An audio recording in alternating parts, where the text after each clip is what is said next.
Good morning class. सो अब हम लोग स्टार्ट करने वाले हैं लास्ट सेक्शन जो इस चैप्टर का है ऑन पेज नंबर 8.46। तो देखिए सबसे पहले इसमें डेफिनेशन है कुछ। Normal line at a point. Normal line at a point क्या होता है? Any line through a point P on the curve perpendicular to the tangent to the curve at P is defined as a normal line to the curve at P. क्या बोल रहा है?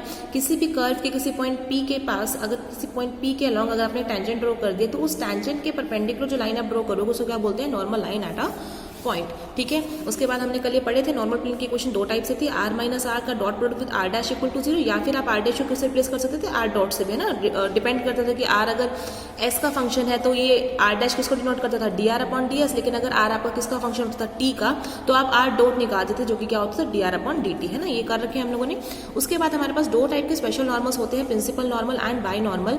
Principal normal किसको बोलते हैं? The normal which lies in the osculating plane at a point P on the curve is called the principal normal at P. तो एक किसी कर्व के किसी पॉइंट पी पे जब आपने नॉर्मल ड्रॉ करा तो वो नॉर्मल लाइन अगर ऑस्कुलेटिंग प्लेन के अंदर लाई कर रही है तो उसको प्रिंसिपल नॉर्मल बोलते हैं, और वही नॉर्मल अगर उस ऑस्कुलेटिंग प्लेन के भी परपेंडिकुलर हो जाता है तो उसको हम बाय नॉर्मल बोलते हैं। क्लियर है? ये दो डेफिनेशन थी।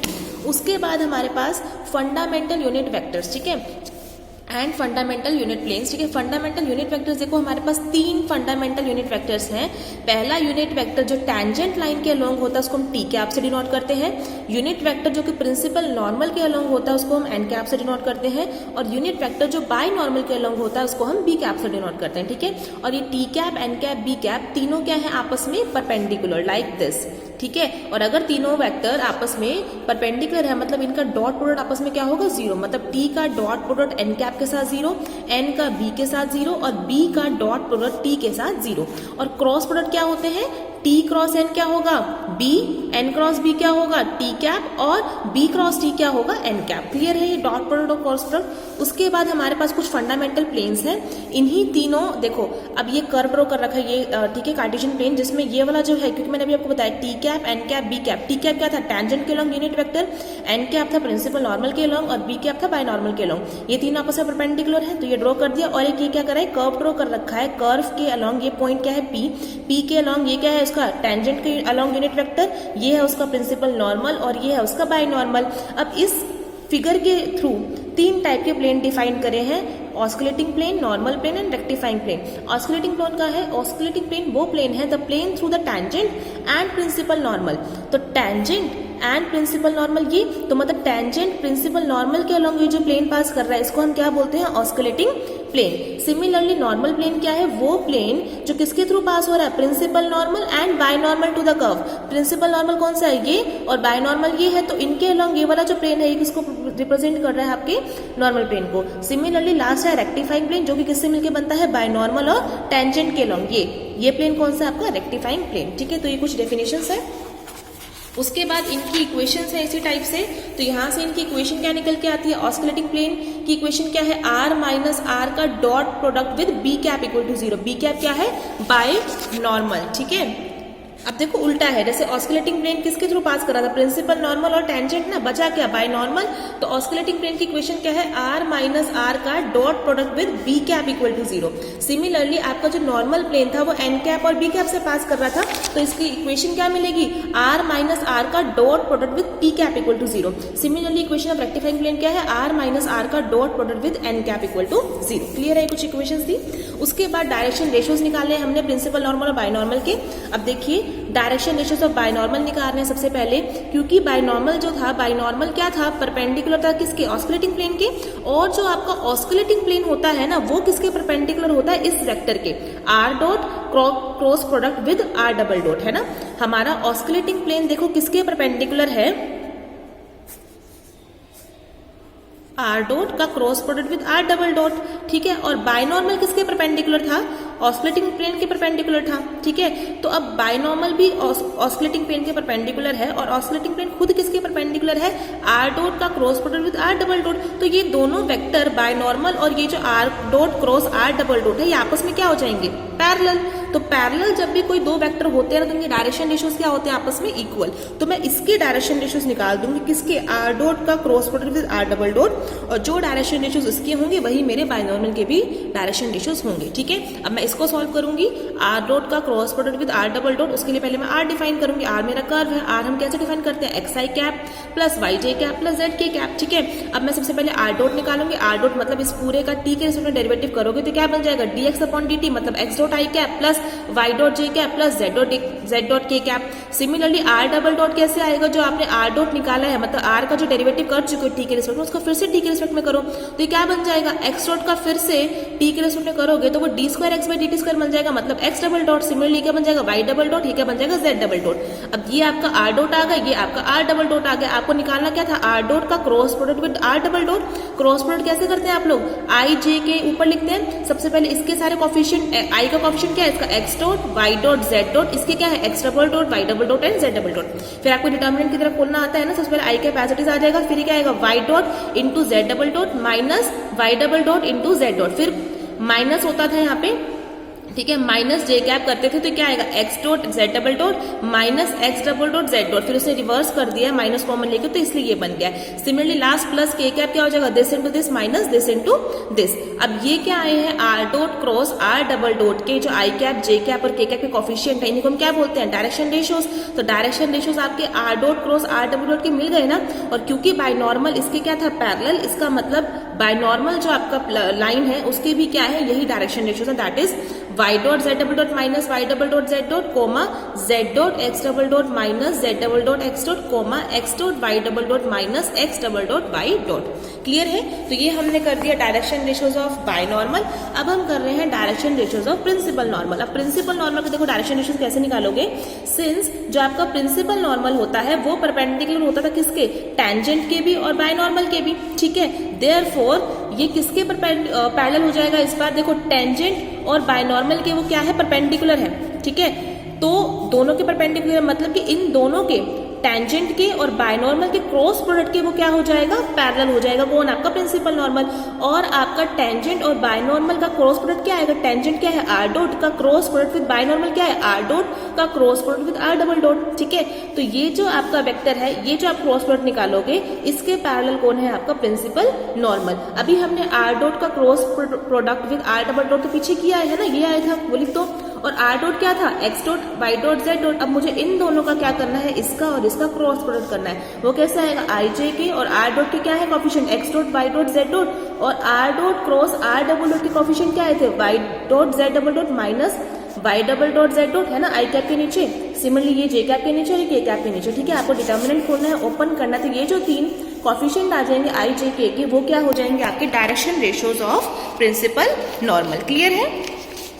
उसके बाद नेक्स्ट अब हम बात कर रहे हैं कर्वेचर की। देखिए कर्वेचर क्या होता है,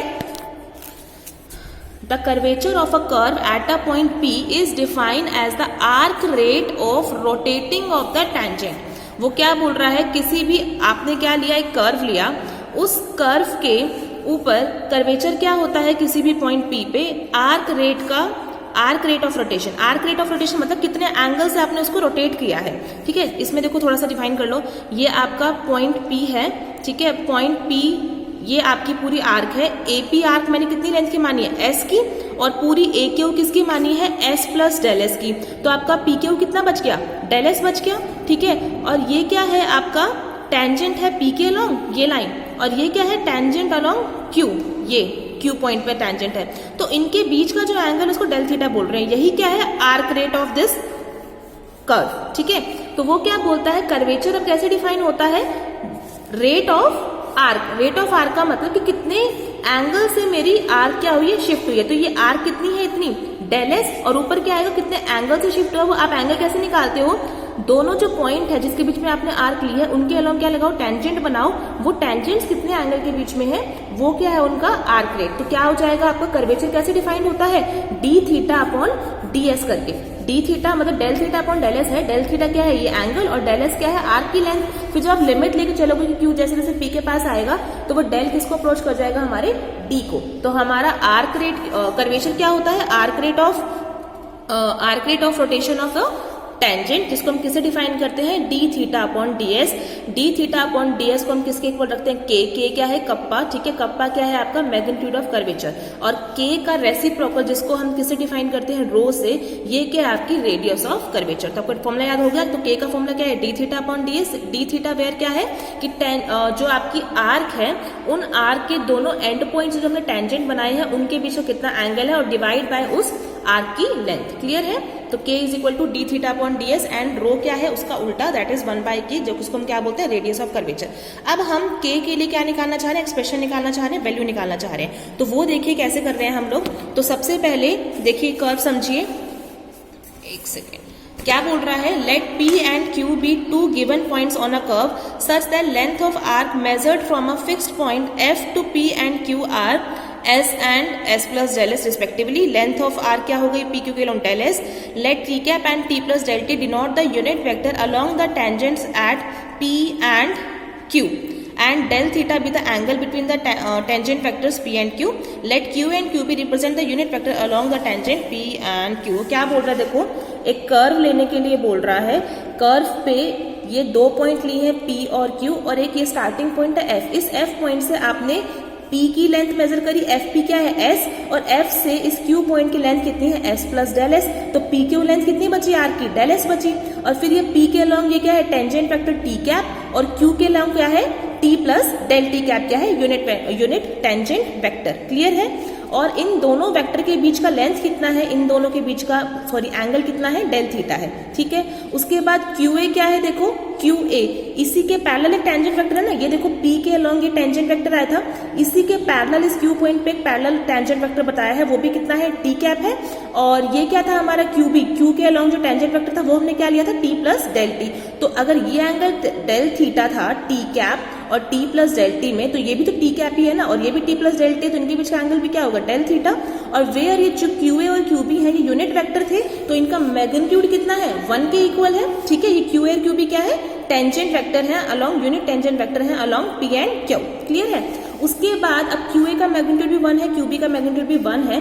अब मैं क्या यूज कर रही हूँ, इन दोनों के बीच का क्रॉस प्रोडक्ट। क्रॉस प्रोडक्ट आप लोग कैसे खोलते हैं, किन्हीं भी दो वेक्टर के बीच में A क्रॉस B कैसे आता है, magnitude of A into magnitude of B into sine theta. तो QA और QB के बीच का क्रॉस प्रोडक्ट कैसे खुलेगा, QA क्रॉस QB का मैग्नीट्यूड किसके इक्वल होगा, magnitude of QA into magnitude of QB into sine of angle between them. QA और QB का एंगल कितना है बीच का, डेल थीटा। पे कैसे खुलेगा, magnitude of QA into magnitude of QB into sine del theta, और मैग्नीट्यूड ऑफ QA क्या है 1, मैग्नीट्यूड ऑफ QB 1 है, तो इंटू में क्या बचेगा, साइन डेल थीटा। तो आपकी राइट साइड तो साइन डेल थीटा बच गई, लेफ्ट साइड में क्या है, QA और QB का क्रॉस प्रोडक्ट। अब देखिए QA क्या था आपका, T कैप का क्रॉस प्रोडक्ट QB के साथ, QB क्या था आपका, T प्लस डेल T। अब ये क्रॉस प्रोडक्ट कैसे खुलेगा, T cross T plus T cross del T। अब T क्रॉस T क्या हो जाएगा, देखो क्रॉस प्रोडक्ट किसी सेम वेक्टर का क्या होता है आपस में 0, तो T क्रॉस T तो 0 हो गया, तो सिर्फ क्या बचा, T cross del T equal to sine del theta, ठीक है। उसके बाद अब इसने क्या करा है, दोनों तरफ किससे डिवाइड कर दिया है, डेल S से डिवाइड कर दिया है, ठीक है। डेल S से डिवाइड करने के बाद इस साइड पे उसने क्या करा है, डेल थीटा से मल्टीप्लाई भी किया है और डेल थीटा से डिवाइड भी किया है, और फिर लास्ट में क्या कर दिया, लिमिट ले गया है कि Q किसको अप्रोच कर रहा है, P को। जैसे ही Q P को अप्रोच कर जाएगा तो आपके डेल किस में चेंज रहते हैं, D में चेंज रहेंगे। तो क्या बन जाएगा, T cap into T cap cross DT upon DS का मैग्नीट्यूड किसके इक्वल हो जाएगा, sine D theta upon D theta into D theta upon DS। और ये जो लिमिट होती है साइन की क्या होती है, किसको अप्रोच करती है, sine H limit H tends to 0, sine H upon H किसको अप्रोच करता है, 1 को, तो ये वैल्यू तो 1 को अप्रोच कर जाएगी into D theta upon DS। और अगर आप नोटिस करेंगे D थीटा अपॉन DS ही तो आपका क्या था, कर्वेचर ना, कर्वेचर क्या था आपका K, D theta upon DS के। तो यहाँ से आपका D थीटा अपॉन DS किसके इक्वल आया है, T कैप का cross product with DT upon DS, है ना। तो यही आपका क्या है, कर्वेचर का फॉर्मूला, जो कि आपको क्या कह रहा था, एक्सप्रेशन ऑफ कर्वेचर जो फॉर्मूला पूछ रहा है, ये क्या है, एक्सप्रेशन फॉर कर्वेचर, जो कि किसके इक्वल है, K is equal to T cap का cross product with DT upon DS का मैग्नीट्यूड। क्लियर है। उसके बाद थोड़ा सा और कुछ कर रखा है, ये भी देख लीजिए आगे। इतना करने के बाद सिंस टी कैप क्या है, यूनिट वेक्टर है, अगर यूनिट वेक्टर होता है, यूनिट वेक्टर क्या होता है जिसका मैग्नीट्यूड किसके इक्वल हो, 1 के, तो अगर मैं टी कैप का टी कैप से प्रोडक्ट करूं, मतलब टी डॉट स्क्वायर, मतलब T cap into T cap किसके इक्वल होगा, टी कैप का मैग्नीट्यूड का स्क्वायर, जो कि क्योंकि आपको पता है जेड डॉट जेड क्या होता है, मैग्नीट्यूड ऑफ जेड का स्क्वायर, तो टी डॉट टी किसके इक्वल होगा, मैग्नीट्यूड ऑफ टी के स्क्वायर के, और मैग्नीट्यूड ऑफ टी क्या है 1, क्योंकि यूनिट वेक्टर है तो टी डॉट टी किसके इक्वल आ गया 1 के। उसके बाद टी डॉट टी 1 के इक्वल आने का मतलब टी का स्क्वायर किसके इक्वल है 1 के। फिर मैंने क्या करा, दोनों तरफ डिफरेंशिएट करा है एस के रिस्पेक्ट में, तो क्या बनेगा 2 टी का dot product with D T upon D S है ना, टी का डेरिवेटिव एस के रिस्पेक्ट में क्या हो जाएगा, पहले तो पावर रूल लगाओगे 2t into D T upon D S equal to में क्या आ जाएगा 0, तो ये 2 मल्टीप्लाई का डिवाइड में जाएगा, तो यहाँ से टी कैप का dot product with D T upon D S क्या आ गया 0। अब किन्हीं भी दो वेक्टर का जब डॉट प्रोडक्ट 0 आता है, इसका मतलब टी कैप और D T upon D S आपस में क्या है, परपेंडिकुलर है, ठीक है। अब फ्रॉम 1 पे आ जाइए, 1 हमारे पास क्या आया था, कर्वेचर एट पॉइंट किसके इक्वल आया था, टी कैप का cross product with D T upon D S, ठीक है। और क्रॉस प्रोडक्ट कैसे खुलता है किन्हीं भी दो वेक्टर का, इसका मैग्नीट्यूड इंटू साइन ऑफ इन दोनों के बीच का एंगल, ठीक है। तो कैसे खुलेगा, T cap into D T upon D S का मैग्नीट्यूड इंटू में साइन ऑफ इन दोनों के बीच का, देखो एंगल क्या है अभी मैंने बता दिया, क्योंकि इन दोनों का डॉट प्रोडक्ट 0 आया है, मतलब टी कैप और D T upon D S आपस में क्या है, परपेंडिकुलर है ना। कोई भी दो वेक्टर का जब डॉट प्रोडक्ट 0 आ जाता है मतलब आपस में परपेंडिकुलर मतलब उनके बीच का एंगल क्या है 90 डिग्री, मतलब π/2। तो ये जो आपका क्रॉस प्रोडक्ट है के किसके इक्वल आया था, magnitude of T cross D T upon D S से कैसे खुलेगा, magnitude of T into magnitude of D T upon D S into sine π/2, क्योंकि इनके बीच का एंगल कितना आ गया π/2 यहाँ से, ठीक है। उसके बाद ये क्या आएगा, टी कैप का मैग्नीट्यूड तो 1 हो जाएगा, क्योंकि टी कैप क्या है, यूनिट वेक्टर है, बचेगा क्या, D T upon D S, क्योंकि साइन π/2 भी क्या होता है 1। तो फाइनली आपके पास के किसके इक्वल आ जाएगा, D T upon D S के मैग्नीट्यूड के इक्वल। और आपको टी भी पता है, टी क्या होता है आपका D R upon D S, मतलब ये चीज क्या है डी अपॉन डी एस किसके साथ, D R upon D S, जो कि क्या बन जाएगा D square R upon D S square, जिसको हम क्या बोलते हैं आर डबल डैश का मैग्नीट्यूड। तो फाइनली आपका जो के है कप्पा जो कि कर्वेचर है वो किसके इक्वल होता है, आर डबल डैश के मैग्नीट्यूड के इक्वल, ठीक है। इसकी डेरिवेशन भी पूछ लेते तो आपको डेरिवेशन भी करनी है इसकी, ठीक है। तो ये था हमारा कर्वेचर का कंसेप्ट। नेक्स्ट देखिए टोर्जन। टोर्जन क्या होता है, the arc rate of rotation of binormal at P on the curve, वो क्या था देखो, arc rate of rotation of tangent को हम कर्वेचर बोलते हैं, और arc rate of rotation of binormal को हम क्या बोलते हैं किसी भी पॉइंट पी पे, टोर्जन, ठीक है। तो टोर्जन कैसे डिफाइन होता है, t is equal to D phi upon D S, वो किसके इक्वल था curvature, D theta upon D S, where theta क्या था, दोनों के जो P और Q पॉइंट के बीच में जो टेंजेंट्स के बीच का एंगल था वो था। और ये क्या है यहाँ पर डी फाई किसको रिप्रेजेंट कर रहा है, जो P पॉइंट और Q पॉइंट के दोनों अलोंग अगर मैं बायनॉर्मल ड्रॉ करती हूँ तो उनके बीच के एंगल को क्या बोल रहे हैं, डी फाई। तो टोर्शन जिसको हम टाउ से डिफाइन करते हैं वो क्या होता है आप लोगों का D phi upon D S, और इसका जो रेसिप्रोकल होता है 1/टाउ उसको हम क्या बोलते हैं, रेडियस ऑफ टोर्शन। तो ये हो गया टोर्शन होता क्या है, डेफिनेशन एंड इसकी फॉर्मूला। नाउ अब हम इसकी अगेन एक्सप्रेशन कर रहे हैं, expression for torsion to a curve at a given point.